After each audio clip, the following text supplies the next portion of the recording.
بسم اللہ الرحمن الرحیم۔ شروع کرتا ہوں اللہ کے نام سے جو بے انتہا مہربان نہایت رحم والے ہیں۔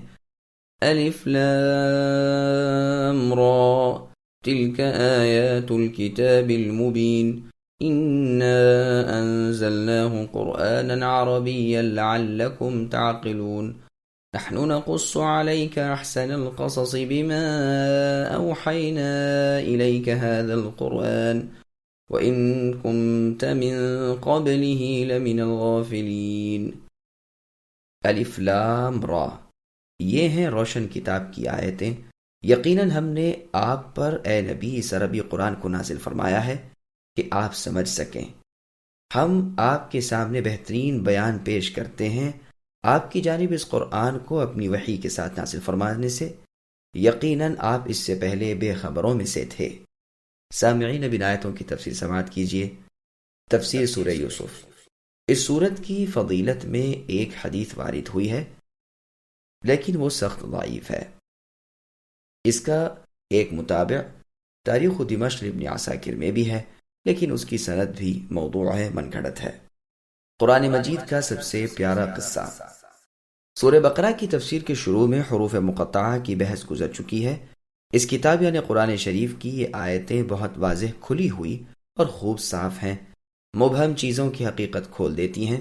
یہاں پر تلکا معنی میں ہے ہذہ کے، چونکہ عربی زبان نہایت کامل اور مقصد کو پوری طرح واضح کر دینے والی اور وسعت و کثرت والی ہے، اس لیے یہ پاکیزہ تر کتاب اس بہترین زبان میں افضل تر رسول پر فرشتوں کے سردار جبرائیل علیہ السلام فرشتے کی سفارت میں تمام روئے زمین کے بہتر مقام میں یعنی مکہ مکرمہ اور مدینہ المنورہ وقتوں میں بہترین وقت میں نازل ہو کر ہر طرح کمال کو پہنچی تاکہ آپ اے نبی ہر طرح سوچ سمجھ سکیں اور اسے جان لیں۔ ہم بہترین قصہ بیان فرماتے ہیں۔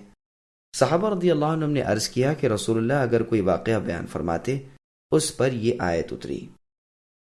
یہ روایت ابن جریر طبری کی ہے۔ اور روایت میں ہے کہ ایک زمانے تک قرآن کریم نازل ہوتا گیا اور رسول اللہ صحابہ کرام رضی اللہ عنہم کے سامنے تلاوت فرماتے رہے۔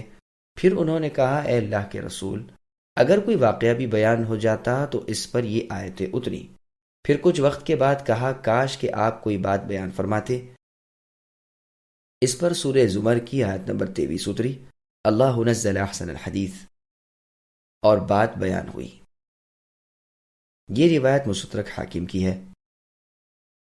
روش کلام کی ایک ہی ڈھب دیکھ کر صحابہ رضی اللہ عنہم نے کہا اللہ کے رسول، بات سے اوپر کی اور قرآن سے نیچے کی کوئی چیز ہوتی یعنی واقعہ؟ اس پر یہ آیات اتری۔ پھر انہوں نے حدیث کی خواہش کی، اس پر آیت اللہ نزل اتری۔ پس قصے کے ارادے پر بہترین قصہ اور بات کے ارادے پر بہترین بات نازل ہوئی۔ اس جگہ جہاں کہ قرآن کریم کی تعریف ہو رہی ہے اور یہ بیان ہے کہ یہ قرآن اور سب کتابوں سے بے نیاز کر دینے والا ہے، حافظ ابو بکر احمد ابن ابراہیم اسماعیلی لائے ہیں کہ خلافت فاروقی کے زمانے میں آپ نے حمص نامی علاقے کے چند آدمی بلائے۔ ان میں 2 شخص وہ تھے جنہوں نے یہودیوں سے چند باتیں منتخب کر کے لکھ لی تھیں۔ وہ اس مجموعے کو بھی اپنے ساتھ لائے کہ عمر رضی اللہ عنہ سے دریافت کر لیں گے، اگر آپ نے اجازت دی تو ہم اس میں اسی جیسی اور باتیں بھی بڑھا لیں گے ورنہ اسے بھی پھینک دیں گے۔ یہاں آ کر انہوں نے کہا کہ امیر المؤمنین، یہودیوں سے ہم بعض ایسی باتیں سنتے ہیں کہ جن سے ہمارے رونگٹے کھڑے ہو جاتے ہیں، تو کیا وہ باتیں ان سے لے لیں یا بالکل ہی نہ لیں؟ عمر رضی اللہ عنہ نے فرمایا شاید تم نے ان کی کچھ باتیں لکھ رکھی ہیں، سنو میں اس میں فیصلہ کن واقعہ سناؤں۔ میں رسول اللہ صلی اللہ علیہ وسلم کے زمانے میں خیبر گیا، وہاں کے ایک یہودی کی باتیں مجھے بہت پسند آئیں، میں نے اسے درخواست کی اور اس نے وہ باتیں مجھ لکھ دیں۔ میں نے واپس آ کر رسول اللہ سے ذکر کیا، رسول اللہ نے فرمایا جاؤ وہ لے کر آؤ۔ میں خوشی خوشی چلا کہ شاید رسول اللہ کو میرا ایک کام پسند آ گیا۔ لا کر میں نے اس کا پڑھنا شروع کیا۔ اب ذرا سی دیر کے بعد میں نے نظر اٹھائی تو دیکھا کہ رسول اللہ صلی اللہ علیہ وسلم تو سخت ناراض ہیں۔ میری زبان سے ایک حرف بھی نہ نکلا اور مارے خوف کے میرا رواں کھڑا ہو گیا۔ میری یہ حالت دیکھ کر اب رسول اللہ نے ان تحریروں کو اٹھا لیا اور ان کا ایک ایک حرف مٹانا شروع کیا اور زبان مبارک سے ارشاد فرماتے جاتے تھے کہ دیکھو خبردار، ان کی نہ ماننا، یہ تو گمراہی کے گڑھے میں جا پڑے ہیں اور یہ تو دوسروں کی بہکا رہے ہیں۔ چنانچہ رسول اللہ نے اس ساری تحریر کا ایک حرف بھی باقی نہ رکھا۔ یہ سنا کر عمر رضی اللہ عنہ نے فرمایا کہ اگر تم نے بھی ان کی باتیں لکھی ہوئی ہوتی تو میں تمہیں ایسی سزا کرتا کہ اوروں کے لیے عبرت ہو جائے۔ انہوں نے کہا اللہ کی قسم ہم ہرگز ایک حرف بھی نہ لکھیں گے۔ باہر آتے ہی جنگل میں جا کر انہوں نے اپنی وہ تختیاں گڑھا کھود کر دفن کر دیں۔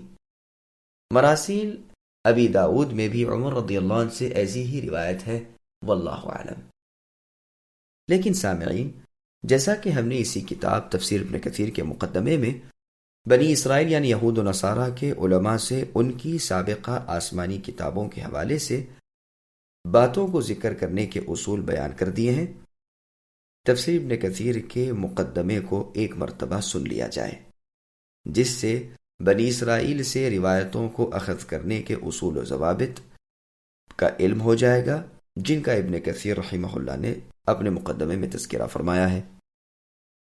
اذ قال يوسف لأبيه يا أبت إني رأيت 11 كوكبا والشمس والقمر رأيتهم لي ساجدين۔ جبکہ یوسف علیہ السلام نے اپنے والد یعقوب علیہ السلام سے ذکر کیا کہ ابا، میں نے 11 ستاروں کو اور سورج چاند کو دیکھا اور دیکھا کہ وہ سب مجھے سجدہ کر رہے ہیں۔ سامعین، اب اس آیت کی تفسیر سماعت کیجیے۔ یوسف علیہ السلام کا خواب۔ یوسف علیہ السلام کے والد یعقوب ابن اسحاق ابن ابراہیم علیہ السلام ہیں۔ چنانچہ صحیح بخاری، مسند احمد اور شرح السنن البغوی میں نبی صلی اللہ علیہ وسلم کا فرمان ہے کہ کریم ابن کریم یوسف ابن یعقوب ابن اسحاق ابن ابراہیم علیہ السلام ہیں۔ نیز صحیح بخاری، مسلم اور مسند احمد، مسند ابو داؤد طیالسی اور مسند حمیدی کی حدیث میں ہے کہ رسول اللہ صلی اللہ علیہ وسلم سے سوال ہوا کہ سب لوگوں سے زیادہ بزرگ کون ہے؟ رسول اللہ نے فرمایا جس کے دل میں اللہ کا ڈر سب سے زیادہ ہو۔ انہوں نے کہا ہمارا مقصد ایسا عام جواب نہیں ہے۔ رسول اللہ نے فرمایا پھر سب لوگوں میں زیادہ بزرگ یوسف علیہ السلام ہیں، جو خود نبی تھے، جن کے والد یعقوب علیہ السلام اور دادا اسحاق علیہ السلام اور پردادا ابراہیم علیہ السلام اللہ کے خلیل، یہ سب نبی تھے۔ انہوں نے کہا ہم یہ بھی نہیں پوچھتے۔ رسول اللہ نے فرمایا پھر کیا تم عرب کے قبیلوں کی نسبت یہ سوال کرتے ہو؟ انہوں نے کہا جی ہاں۔ رسول اللہ نے فرمایا سنو، جاہلیت کے زمانے میں جو ممتاز اور شریف تھے وہ اسلام لانے کے بعد بھی ویسے ہی شریف ہیں جبکہ انہوں نے دینی سمجھ حاصل کر لی ہو۔ تفسیر میں جریر طبری میں ابن عباس رضی اللہ عنہما کا قول ہے کہ نبیوں کے خواب اللہ کی وحی ہوتے ہیں۔ مفسرین نے کہا ہے کہ یہاں 11 ستاروں سے مراد یوسف علیہ السلام کے 11 بھائی ہیں اور سورج چاند سے مراد آپ کے والد اور والدہ ہیں۔ اس خواب کی تعبیر خواب دیکھنے کے 40 سال بعد ظاہر ہوئی۔ بعض کہتے ہیں کہ 80 برس کے بعد ظاہر ہوئی، جبکہ آپ نے اپنے ماں باپ کو تخت شاہی پر بٹھایا اور 11 بھائی آپ کے سامنے سجدے میں گر پڑے۔ اس وقت آپ نے فرمایا کہ میرے مہربان باپ، یہ دیکھیے آج اللہ تعالیٰ نے میرے خواب کو سچا کر دکھایا۔ یہ روایت بھی تفسیر ابن جریر طبری کی ہے۔ اور یوسف علیہ السلام کا یہ قول انشاءاللہ اسی سورہ یوسف کی آیت نمبر 100 کے ضمن میں آئے گا۔ قال يا بني لا تقصص رؤياك على إخوتك فيكيدوا لك كيدا إن الشيطان للإنسان عدو مبين وكذلك يجتبيك ربك ويعلمك من تأويل الأحاديث ويتم نعمته عليك وعلى آل يعقوب كما أتمها على أبويك من قبل إبراهيم وإسحاق إن ربك عليم حكيم۔ یعقوب علیہ السلام نے یوسف علیہ السلام کے خواب کو جب سنا تو کہا پیارے بچے، اپنے اس خواب کا ذکر اپنے بھائیوں سے نہ کرنا، ایسا نہ ہو کہ وہ تیرے ساتھ کوئی فریب کاری کریں۔ شیطان تو انسان کا کھلا دشمن ہے، اور اسی طرح برگزیدہ کریں گے تمہیں تمہارے رب، اور تمہیں باتوں کی کل بٹھانی بھی سکھائیں گے اور اپنی نعمت تمہیں بھرپور عطا فرمائیں گے، اور یعقوب کے گھر والوں کو بھی، جیسے کہ اللہ نے اس سے پہلے تمہارے داداؤں یعنی ابراہیم و اسحاق علیہ السلام کو بھی بھرپور اپنی نعمت دی۔ یقیناً آپ کے رب اے یوسف بہت بڑے علم والے اور زبردست حکمتوں والے ہیں۔ سامعین اب ان آیتوں کی تفسیر سماعت کیجیے۔ یعقوب علیہ السلام کی یوسف علیہ السلام کو اپنا خواب بیان نہ کرنے کی تاکید۔ یوسف علیہ السلام کا یہ خواب سن کر اس کی تعبیر کو سامنے رکھ کر یعقوب علیہ السلام نے تاکید کر دی کہ اسے بھائیوں کے سامنے نہ دہرانا، کیونکہ اس خواب کی تعبیر یہ ہے کہ اور بھائی آپ کے سامنے پست ہوں گے، یہاں تک کہ وہ آپ کی عزت و تعظیم کے لیے آپ کے سامنے اپنی بہت ہی لاچاری اور عاجزی ظاہر کریں۔ تو بہت ممکن ہے کہ اس خواب کو سن کر اس کی تعبیر کو سامنے رکھ کر شیطان کے بہکاوے میں آ کر ابھی سے تمہاری دشمنی میں لگ جائیں اور حسد کی وجہ سے کوئی نامعقول فریب کاری کرنے لگیں اور کسی حیلے سے تمہیں پست کرنے کی فکر میں لگ جائیں۔ چنانچہ صحیح بخاری اور مسلم میں رسول اللہ صلی اللہ علیہ وسلم کا فرمان ہے کہ تم لوگ کوئی اچھا خواب دیکھو تو خیر اسے بیان کر دو، اور جو شخص کوئی ایسا برا خواب دیکھے تو جس کروٹ پر ہو وہ کروٹ بدل دے اور بائیں طرف 3 مرتبہ تھتکار دے اور اس کی برائی سے اللہ کی پناہ طلب کرے اور کسی سے اس کا ذکر نہ کرے تو وہ خواب اسے کوئی نقصان نہ دے گا۔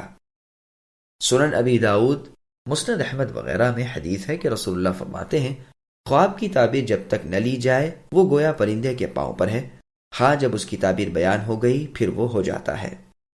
فائدہ، اسی سے یہ حکم بھی لیا جا سکتا ہے کہ نعمت کو چھپانا چاہیے جب تک کہ وہ از خود اچھی طرح حاصل نہ ہو جائے اور ظاہر نہ ہو جائے۔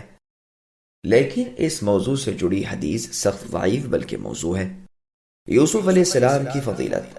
یعقوب علیہ السلام اپنے لخت جگر یوسف علیہ السلام کو انہیں ملنے والے مرتبوں کی خبر دیتے ہیں کہ جس طرح خواب میں اللہ تعالیٰ نے آپ کو یہ فضیلت دکھائی، اسی طرح وہ آپ کو بلند مرتبہ نبوت کا بھی عطا فرمائیں گے اور آپ کو خواب کی تعبیر سکھا دیں گے اور آپ کو اپنی بھرپور نعمت دیں گے، یعنی نبوت، جیسے کہ اس سے پہلے وہ ابراہیم خلیل اللہ کو اور اسحاق علیہ السلام کو بھی عطا فرما چکے ہیں جو آپ کے دادا اور پردادا تھے۔ اللہ تعالیٰ اس سے خوب واقف ہیں کہ نبوت کے لائق کون ہے۔